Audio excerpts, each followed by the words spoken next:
اعوذ باللہ من الشیطان الرجیم بسم اللہ الرحمن الرحیم ان شر الدواب عند اللہ الذین کفروا فہم لا یؤمنون۔ یقیناً اللہ تعالیٰ کے نزدیک بدترین جانور وہ لوگ ہیں جنہوں نے کفر کیا سو ایمان نہیں لاتے۔ سورۃ الانفال آیا 55۔ انسان کے لیے الدوابی کا لفظ استعمال کر کے کیا تاثر دینا مطلوب ہے؟ ان شر الدوابی، یقیناً وہ بدترین جانور ہیں، وہ لوگ بدترین جانور ہیں جو کفر کرتے ہیں، ایمان نہیں لاتے اور عہد شکنی کرتے ہیں، جو بات کرتے ہیں اس پر ثابت قدم نہیں رہتے۔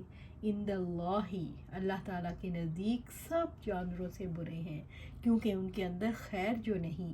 جانور اپنے مالک کو پہچانتے ہیں، اس کی بات مانتے ہیں، مگر یہ اپنے مالک کو نہیں پہچانتے، لہٰذا ان کو ہلاک کرنا ضروری ہے تاکہ ان کی بیماری دوسروں میں نہ پھیلے۔ انسانوں کے لیے دواب کا لفظ استعمال کر کے یہ تاثر دینا مطلوب ہے کہ یہ ایسے لوگ ہیں جن کو حالات ایسے موڑ پر لے آئے ہیں کہ وہ ایمان لانے والے نہیں۔ الذین کفروا فہم لا یؤمنون، جنہوں نے کفر کیا سو وہ ایمان نہیں لاتے۔ جن لوگوں نے کفر کیا وہ اللہ کے رسول صلی اللہ علیہ وآلہ وسلم کی تصدیق نہیں کرتے اور نہ اس کی وحی کا اقرار کرتے ہیں۔ اللہ تعالیٰ ان کے حالات کو جانتا ہے، اس لیے اس نے خبر دی ہے کہ وہ کفر پر ہی وفات پائیں گے۔ الذین عاہدتم، الذین عاہدتم، الذین عاہدت منہم ثم ینقضون عہدہم فی کل مرۃ وہم لا یتقون، جن لوگوں سے آپ نے عہد باندھا پھر وہ ہر بار اپنا عہد توڑ دیتے ہیں اور وہ نہیں ڈرتے۔ سورۃ الانفال آیا 56۔ الذین عاہدت منہم، جن لوگوں سے آپ نے عہد باندھا، جنہوں نے رسول اللہ صلی اللہ علیہ وآلہ وسلم سے عہد باندھا، ان کی عادت کے بارے میں رب العزت نے فرمایا کہ ادھر وہ معاہدہ کرتے ہیں اور ادھر توڑ ڈالتے ہیں۔ اس آیت سے مراد کون لوگ ہیں؟ کچھ لوگوں نے کہا بنو قریظہ ہیں، کچھ لوگوں نے کہا بنو نذیر ہیں، کچھ لوگوں نے کہا بنو قینقاع ہیں، کچھ لوگوں نے کہا وہ عرب مراد ہیں جو مدینہ کے گرد رہتے ہیں۔ حقیقت یہ ہے کہ اس سے سبھی مراد ہو سکتے ہیں جنہوں نے عہد شکنی کی۔ عہد شکن لوگوں کے رویے کو یہاں اس طرح سے بیان کیا گیا۔ یہ ہم لوگ بھی ہو سکتے ہیں اگر ہم کرتے ہیں۔ وہ کفر میں دور تک چلے گئے ہیں اور ایمان لانے کا کوئی امکان نہیں، ان کی فطرت بگڑ گئی ہے اور وہ بدترین جانور بن گئے۔ وہ عہد کرتے ہیں اور توڑ ڈالتے ہیں، وہ ایفائے عہد سے آزاد ہو گئے ہیں، اس لیے جانوروں کی طرح ہیں۔ ثم ینقضون عہدہم فی کل مرۃ وہم لا یتقون، پھر وہ ہر بار اپنا عہد توڑ دیتے ہیں اور وہ نہیں ڈرتے۔ وہ اپنا عہد توڑ ڈالتے ہیں اور اس سے نکل جاتے ہیں اور اس عہد کو پورا کرنے کا اہتمام نہیں کرتے۔ فی کل مرۃ، ہر بار جب وہ عہد کرتے ہیں یعنی ہر بار عہد توڑتے ہیں۔ عہد شکنی کی کوئی پرواہ نہیں کرتے، نہ عہد کی کسی ذمہ داری کو قبول کرتے ہیں۔ وہ ادھر معاہدہ کرتے ہیں اور ادھر توڑ ڈالتے ہیں، ادھر قسم کھائی ادھر توڑ ڈالی۔ ان کو نہ جہانوں کے بادشاہ کا کوئی خوف ہے، نہ کسی گناہ کی کوئی پرواہ ہے۔ وَهُمْ لَا يَتَّقُونَ، وہ عہد شکنی کے انجام سے نہیں ڈرتے اور اپنے معاہدات کے ساتھ خواہشات کے مطابق کھیلتے ہیں۔ ان کو نہ اللہ سبحانہ وتعالیٰ کی پرواہ ہے نہ گناہ کی۔ فَإِمَّا تَثْقَفَنَّهُمْ فِي الْحَرْبِ فَشَرِّدْ بِهِمْ مَنْ خَلْفَهُمْ لَعَلَّهُمْ يَذَّكَّرُونَ، لہٰذا اگر آپ انہیں کسی جنگ میں پائیں تو جو ان کے پیچھے ہیں ان کے ذریعے مار بھگائیں تاکہ وہ نصیحت پکڑیں۔ سورۃ الانفال آیا 57۔ فَإِمَّا تَثْقَفَنَّهُمْ فِي الْحَرْبِ، لہٰذا اگر آپ انہیں کسی جنگ میں پائیں یعنی اگر آپ انہیں لڑائی میں پائیں تو قرار واقعی سزا دیں۔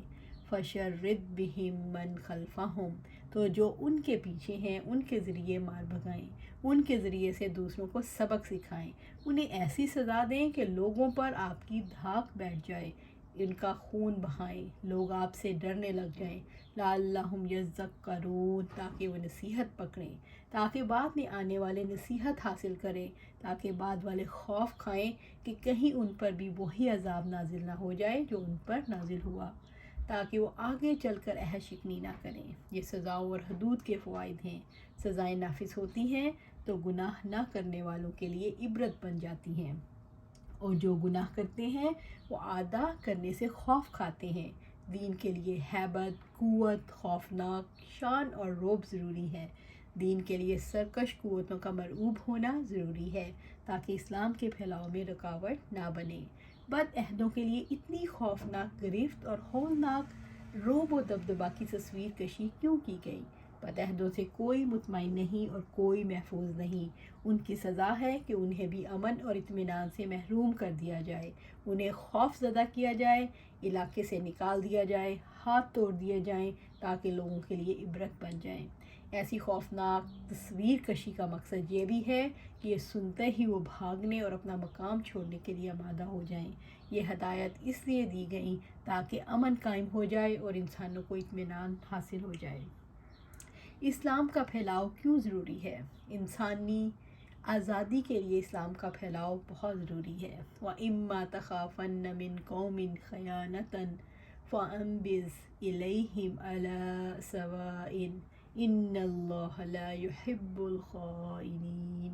اور اگر آپ کسی قوم کی خیانت سے ڈریں تو آپ ان کا عہد برابری کے ساتھ ان کی جانب پھینک دیں، بلا شبہ اللہ تعالیٰ خیانت کرنے والوں سے محبت نہیں کرتا۔ سورۃ الانفال آیا 58۔ وَإِمَّا تَخَافَنَّ مِن قَوْمٍ خِيَانَةً، اور اگر آپ کسی قوم کی خیانت سے ڈریں، جب آپ کا کسی قوم سے جنگ نہ کرنے کا معاہدہ ہو اور آپ کو ان کی جانب سے خیانت اور عہد شکنی کا اندیشہ ہو، فَانبِذْ إِلَيْهِمْ، تو آپ ان کا عہد برابری کے ساتھ ان کی جانب پھینک دیں، تو ان کا عہد ان کی طرف پھینک دو اور انہیں اطلاع دے دو کہ آپ کے اور ان کے درمیان کوئی معاہدہ نہیں، علی سواء، برابری کے ساتھ، یعنی معاہدہ ٹوٹنے کے بارے میں آپ کا اور ان کا علم برابر ہو جائے۔ آپ کے لیے عہد بدعہدی جائز نہیں، نہ ایسی کوشش کرنا جو عہد کی خلاف ورزی کرنے والی ہو، کیونکہ معاہدے کو مقررہ مدت تک پورا کرنا واجب ہے۔ مسلمان معاہدات کس لیے کرتے ہیں؟ معاہدات اس لیے کرتے ہیں تاکہ ان پر عمل کیا جائے۔ اگر مخالف فریق معاہدے کی پابندی کا ارادہ نہ رکھتا ہو تو حکم کیا ہے؟ اگر مخالف فریق معاہدے کی پابندی کا ارادہ نہ رکھتا ہو تو اعلانیہ معاہدے کو ختم کر دیں، یعنی پیش کی اطلاع دیں کہ اب عہد کی حالت ختم ہو گئی۔ معاویہ رضی اللہ تعالیٰ عنہ روم کی سرحد کی طرف بڑھنے لگے تاکہ معاہدات کی مدت ختم ہو تو ان سے قریب رہیں، اور مدت ختم ہوتے ہی اچانک حملہ کر دیں۔ اتنے میں ایک سواری سے ایک بزرگ بولے، اللہ اکبر، اللہ اکبر، معاہدہ پورا کیجئے، غداری ٹھیک نہیں۔ اللہ کے رسول صلی اللہ علیہ وسلم نے فرمایا، جس کا کسی قوم سے معاہدہ ہو تو وہ جب تک مدت نہ گزر جائے یا انہیں اطلاع دے دے معاہدے کو نہ توڑے۔ معاویہ رضی اللہ تعالیٰ عنہ کو بھی خبر پہنچ گئی، وہ واپس آ گئے۔ یہ بزرگ عمر بن عتبہ تھے۔ نبی صلی اللہ علیہ وسلم کا ارشاد ہے، جس نے کسی عہد والے کو قتل کر دیا جنت کی خوشبو بھی نہ سونگھے گا۔ ابو ہریرہ رضی اللہ تعالیٰ عنہ سے روایت ہے کہ رسول اللہ صلی اللہ علیہ وسلم نے فرمایا، اللہ تعالیٰ نے فرمایا کہ قیامت کے دن 3 اشخاص پر میں دعویٰ کرنے والا ہوں۔ ایک وہ شخص جس نے میرا نام لے کر عہد کیا پھر اس نے عذر کیا، اور ایک وہ شخص جس نے کسی آزاد کو بیچ دیا اور اس کی قیمت کھا گیا، اور وہ آدمی جس نے کسی مزدور کا کام پر لگایا، اس سے کام پورا لے لیا اور اس کی مزدوری نہ دی۔ ان اللہ لا يحب الخائنین، بلا شبہ اللہ تعالیٰ خیانت کرنے والوں سے محبت نہیں کرتا۔ اللہ تعالیٰ خیانت کاروں کو جو معاہدہ توڑ ڈالتے ہیں پسند نہیں کرتا۔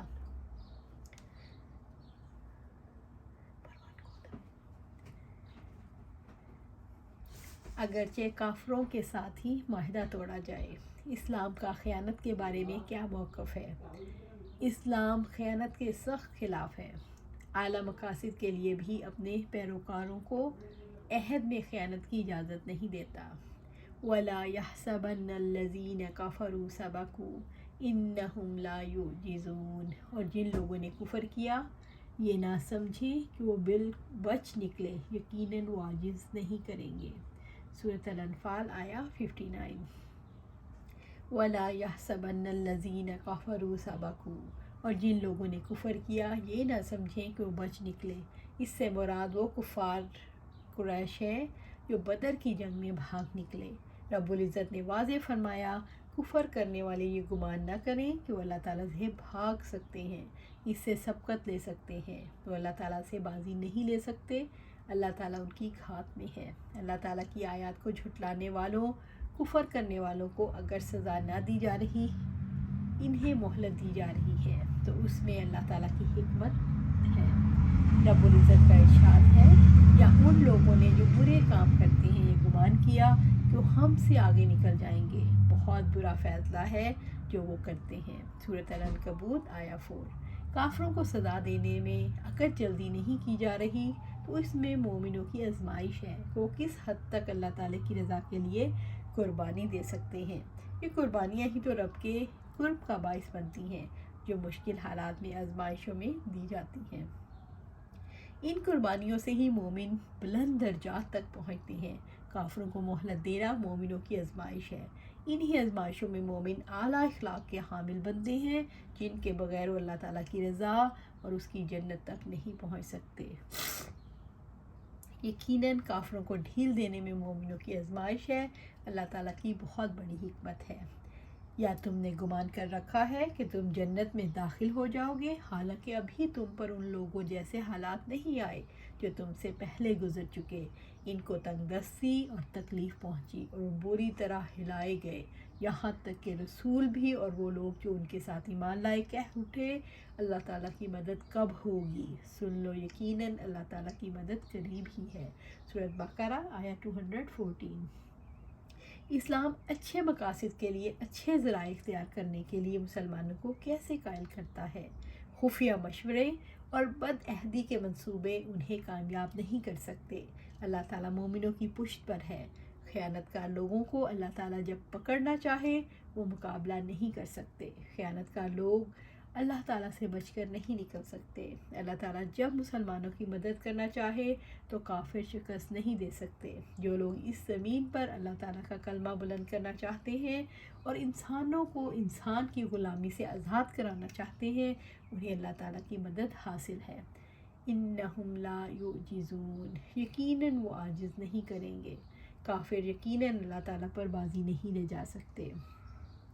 اللہ تعالیٰ ان سے انتقام لینے والا ہے، دنیا میں قتل سے ہو یا آخرت میں آگ کے عذاب سے۔ اللہ تعالیٰ پر کوئی غالب نہیں آ سکتا، اس کو عاجز نہیں کر سکتا۔ رب العزت نے فرمایا وَمَن يُطِعِ اللَّهَ وَرَسُولَهُ وَيَخْشَ اللَّهَ وَيَتَّقْهِ فَأُولَئِكَ هُمُ الْفَائِزُونَ، اور جو اللہ تعالیٰ اور اس کے رسول کی فرما برداری کرے اور اللہ تعالیٰ سے ڈرے اور اس کی نافرمانی سے بچے تو یہی لوگ کامیاب ہیں۔ سورۃ النور آیا 52۔ رب العزت نے فرمایا لا یغرنک تقلب الذین کفروا فی البلاد متاع قلیل ثم مأواہم جہنم وبئس المہاد، اور جن لوگوں نے کفر کیا ان کا شہروں میں چلنا پھرنا آپ کو ہرگز دھوکے میں نہ ڈالے، بہت ہی تھوڑا فائدہ ہے، پھر ان کا ٹھکانہ جہنم ہوگا اور بہت ہی برا بچھونا ہے۔ سورۃ آل عمران آیا 196 اور 97۔ وَأَعِدُّوا لَهُم مَّا اسْتَطَعْتُم مِّن قُوَّةٍ وَمِن رِّبَاطِ الْخَيْلِ تُرْهِبُونَ بِهِ عَدُوَّ اللَّهِ وَعَدُوَّكُمْ وَآخَرِينَ مِن دُونِهِمْ لَا تَعْلَمُونَهُمْ اللَّهُ يَعْلَمُهُمْ وَمَا تُنْفِقُوا مِن شَيْءٍ فِي سَبِيلِ اللَّهِ يُوَفَّ إِلَيْكُمْ وَأَنْتُمْ لَا تُظْلَمُونَ، اور جو تم استطاعت رکھتے ہو ان کے مقابلے کے لیے قوت سے اور گھوڑے باندھنے سے تیاری کرو، تم اس سے اللہ تعالیٰ کے دشمن کو اور اپنے دشمن کو اور ان کے علاوہ دوسروں کو خوف زدہ کرو گے۔ جنہیں تم نہیں جانتے۔ اللہ تعالیٰ ان کو جانتا ہے، اور اللہ تعالیٰ کی راہ میں جو چیز بھی تم خرچ کرو گے وہ پوری پوری تمہاری طرف لوٹا دی جائے گی، اور تم پر ظلم نہیں کیا جائے گا۔ سورۃ الانفال آیا 60۔ وَإِدُّوا، اور تیاری کرو اپنے دشمنوں، رب کا کفر کرنے والوں کے لیے تیاری کرو، جو دین اسلام کو باطل ثابت کرنے کے لیے اور تمہاری بربادی کے لیے کوشش کرتے ہیں۔ ما استطعتم، جو تم استطاعت رکھتے ہو، جتنا تمہارے بس میں ہے، من قوت، قوت سے، مختلف قسم کے جنگی اسلحہ میں سے۔ قوت سے مراد عقلی، بدنی اور جنگی قوت ہے۔ نبی صلی اللہ علیہ وآلہ وسلم نے منبر پر کھڑے ہو کر 2 بار فرمایا، یاد رکھو قوت سے مراد تیر اندازی ہے۔ مسلم کی روایت میں ہے، آپ صلی اللہ علیہ وآلہ وسلم نے 3 بار ارشاد فرمایا، قوت سے مراد تیر اندازی ہے۔ نبی صلی اللہ علیہ وسلم نے فرمایا، تیر اندازی اور سواری سیکھو، تیر اندازی سواری سے بہتر ہے۔ یعنی دشمن کے خلاف جنگ میں جو چیز بھی تمہاری مدد کرے اس کی تیاری کرو۔ اپنی طاقت کے مطابق جنگی قوت قائم رکھو، یعنی قوت عقلیہ، قوت بدنیہ اور مختلف انواع کا اسلحہ جو دشمن کے خلاف جنگ میں تمہاری مدد کرے۔ کفار کے خلاف اس تیاری میں وہ تمام صنعتیں آ جاتی ہیں جن سے اسلحہ اور آلات حرب بنائے جاتے ہیں، مثلاً توپیں، مشین گنیں، بندوقیں، جنگی طیارے، بری اور سواریاں، دفاعی سواریاں، دفاعی کلا بندیاں، مورچے اور دیگر دفاعی آلات حرب سب شامل ہیں۔ نیز حکمت عملی اور سیاست کاری میں مہلت پیدا کرنا، جن کے ذریعے سے وہ آگے بڑھ سکیں اور دشمن کے شر سے اپنا دفاع کر سکیں۔ نشانہ بازی، شجاعت اور جنگی منصوبہ سازی کی تعلیم حاصل کرنا۔ اسی لیے نبی صلی اللہ علیہ وسلم نے فرمایا، سن لو، قوت سے مراد تیر اندازی ہے، کیونکہ عہد رسالت میں تیر اندازی جنگ کرنے کا بہت بڑا ذریعہ تھا۔ نیز ان گاڑیوں کی تیاری جو جنگ میں نقل و حمل کے کام آتی ہیں، جنگی استعداد میں شمار ہوتی ہیں۔ قوت کا مفہوم بہت وسیع ہے، غرض یہ کہ مسلمانوں کو دشمنوں کے مقابلے میں ہر وقت صاحب قوت رہنا چاہیے۔ توپوں کے مقابلے میں توپ، اور علم و سنان کے مقابلے میں علم و سنان۔ جس طرح کے حالات ہوں، جو ذرائع ہوں قوت و غلبہ کے حصول کے لیے، وہ سب مسلمانوں کو معلوم ہونی چاہیے۔ ہر زمانے میں، ہر دور میں مسلمانوں کے پاس قوت کا ایک خزانہ ہو جس سے وہ دشمنوں کو ڈرا دھمکا سکیں۔ مسلمانوں کے لیے ضروری ہے کہ دشمنوں کے مقابلے میں خوفناک اور خطرناک رہیں۔ اگر حصول علم قوت کے مفہوم میں داخل ہو تو سب سے زیادہ علم ہو۔ اگر ثروت اور دولت کے اسلحے کی حاجت ہو تو سرمایہ دار بنے۔ اگر سائنس اور علوم جدید قوت کے مفہوم میں داخل ہوں تو پھر علوم میں اس کا کوئی ثانی نہ ہو۔ اگر مادی قوتیں اور زیادہ لائق نہ ہوں تو ان کا خیال رکھیں۔ قوت کی وجہ سے آزادی کا تحفظ ہوتا ہے۔ قوت کی وجہ سے انسانوں کی غلامی سے آزاد کروایا جاتا ہے۔ یہ جنگی ساز و سامان اور تیاریاں دشمن کو خوف زدہ رکھتی ہیں۔ وَمِن رَبَاطِ الْخَيْلِ تُرْهِبُونَ بِهِ عَدُوَّ اللَّهِ وَعَدُوَّكُمْ، اور گھوڑے باندھو تم اس سے اللہ تعالیٰ کو کہ دشمن اور اپنے دشمن کو خوف زدہ رکھو۔ وَمِن رَبَاطِ الْخَيْلِ، اور گھوڑے باندھنے سے اور تیار بندے رہنے والے گھوڑے فراہم کرو۔ گھوڑے 3 قسم کے ہوتے ہیں، باعث اجر، باعث پردہ پوشی، باعث گناہ۔ باعث اجر وہ گھوڑے ہیں جنہیں انسان جہاد کے لیے پالتا ہے۔ اگر وہ کسی چراگاہ یا باغ میں باندھ کر چھوڑ دیے جائیں، پھر وہ اپنے حلقے میں جتنے گھاس کے تنکے توڑیں گے، پالنے والے کو اتنی ہی نیکیاں ملیں گی۔ اگر رسی توڑ کر کسی ایک یا چند تیلوں پر چڑھ جائیں تو ان کے قدموں کے نشان پر اور لید پر بھی نیکیاں ملیں گی۔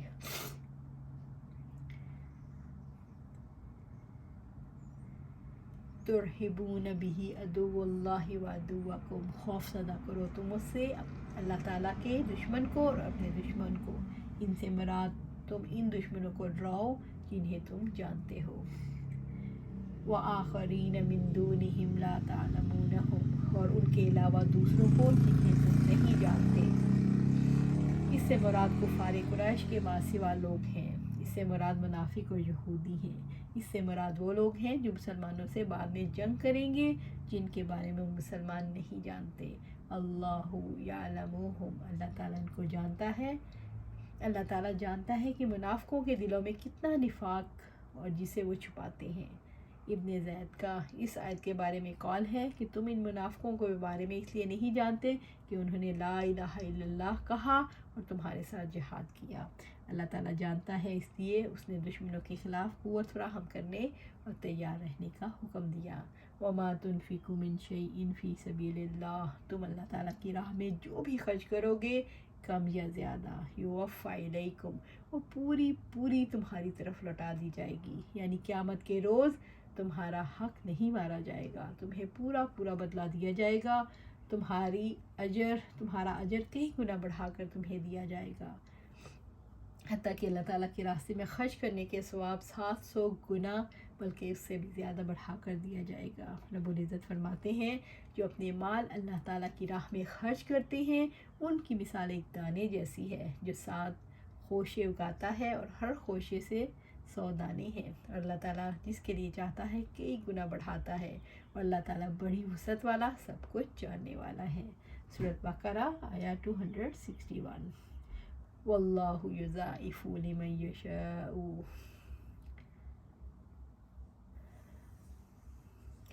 عثمان رضی اللہ تعالیٰ کھڑے ہوئے اور عرض کیا، یا رسول اللہ صلی اللہ علیہ وسلم، 100 اونٹ جھولوں اور پالنوں سمیت میرے ذمے ہیں۔ نبی صلی اللہ علیہ وسلم نے پھر جیش اسرا کی مدد کی ترغیب دی۔ اس پر عثمان رضی اللہ تعالیٰ نے عرض کیا، میرے ذمے 200 اونٹ ماں ان کے جھولوں اور پالنوں کے ہیں۔ نبی صلی اللہ علیہ وسلم نے پھر اپیل کی۔ عثمان رضی اللہ تعالیٰ نے پھر کھڑے ہوئے اور کیا، مجھ پر راہ خدا میں 300 اونٹ جھولوں اور پالنوں سمیت لازم۔ راوی کا بیان ہے، میں دیکھتا رہا کہ آپ صلی اللہ علیہ وسلم ممبر سے اتر رہے تھے اور فرما رہے تھے، اس کے بعد عثمان رضی اللہ تعالیٰ جو عمل بھی کرے، عثمان رضی اللہ تعالیٰ سے ان کا مواخذہ نہیں ہوگا۔ اس کے بعد عثمان جو عمل بھی کر لے، عثمان سے اس کا مواخذہ نہیں ہوگا۔ اسلام کیا چاہتا ہے اور کیا نہیں چاہتا؟ اسلام کے دشمنوں کے خلاف جنگ میں سب سے زیادہ جو چیز مددگار رہتی ہے وہ مال خرچ کرنا ہے، اس لیے اس آیت میں اللہ تعالیٰ نے انفاق کی ترغیب دی ہے۔ اسلام یہ کہتا ہے، جو کچھ تم اللہ کی راہ میں خرچ کرو گے تمہیں پورا مل جائے گا، ظلم نہ ہوگا۔ اس طرح اسلام کا ہر کام کو اللہ کی رضا کے لیے خالص کرنا ہے، اللہ ہی کے لیے ہر کام ہو۔ اللہ سبحانہ تعالیٰ سے دعا ہے کہ ہمیں اللہ سبحانہ تعالیٰ ہمیں اپنا مخلص بندہ بنا لے، ہر کام ہمیں صرف اور صرف اللہ کے لیے کریں، قرآن و سنت پر عمل کریں، اور جب بھی کوئی عمل کریں، کچھ بھی کریں، ہر لمحہ ہم اللہ ہی کے لیے ہمارا ہو، اللہ ہی کے لیے کریں، کوئی دکھاوا نہ ہو، ریاکاری نہ ہو۔ اللہ سبحانہ تعالیٰ ہمیں اس قابل بنائے اور اپنا خالص بندہ بنا لے۔ آمین یا رب العالمین۔